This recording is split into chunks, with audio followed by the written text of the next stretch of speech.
Hannes, on sul uudiseid? Jaa, kallistan siin meie viimast Taaga kohvikotti. Kõige viimane, mis esimesest konteinerist järele on ja kohe varsti röstime selle ära. Siis on kõik. Ja mis siis saab? Siis saab ei tea veel, sest Taaga järgmine konteiner pidi mais kohale jõudma, aga osa kohvi on ikka alles mägedes. Jälle samad jamad, mis eelmine aasta, ilm ja lennukid ei lenda ja kütust ei ole ja siis Madagaskaril kohvi korjamine alles algab, sest meil oli üks uus piirkond veel, mis oli töös ja kus tegelikult oleks pidanud järgmine kohvilaev saabuma.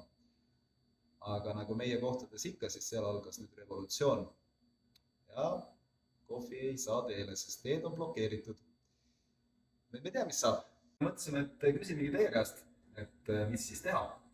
Päris ilma kohvita ei taha nagu jääda. Röstimasin on seal, tahab tööd teha. Inimesed tahavad kohvi ka. Et ainuke variant, mis meil on lihtsalt tuua kuskilt nii-öelda Euroopast, mõnest laost, mõnda huvitavamat piirkonda, mida võib-olla väga palju Eestis ei ole. Ja lihtsalt kasutada seda võimalust, et koguda kogemust röstimise vallas, proovida midagi uut ja huvitavat. Et nüüd on valik teil, et mis kohvi me võiksime tuua, nii kaua, kuni meil siis kuskil revolutsioon lõpeb või lennuk jälle lendama hakkab. Et anna teada.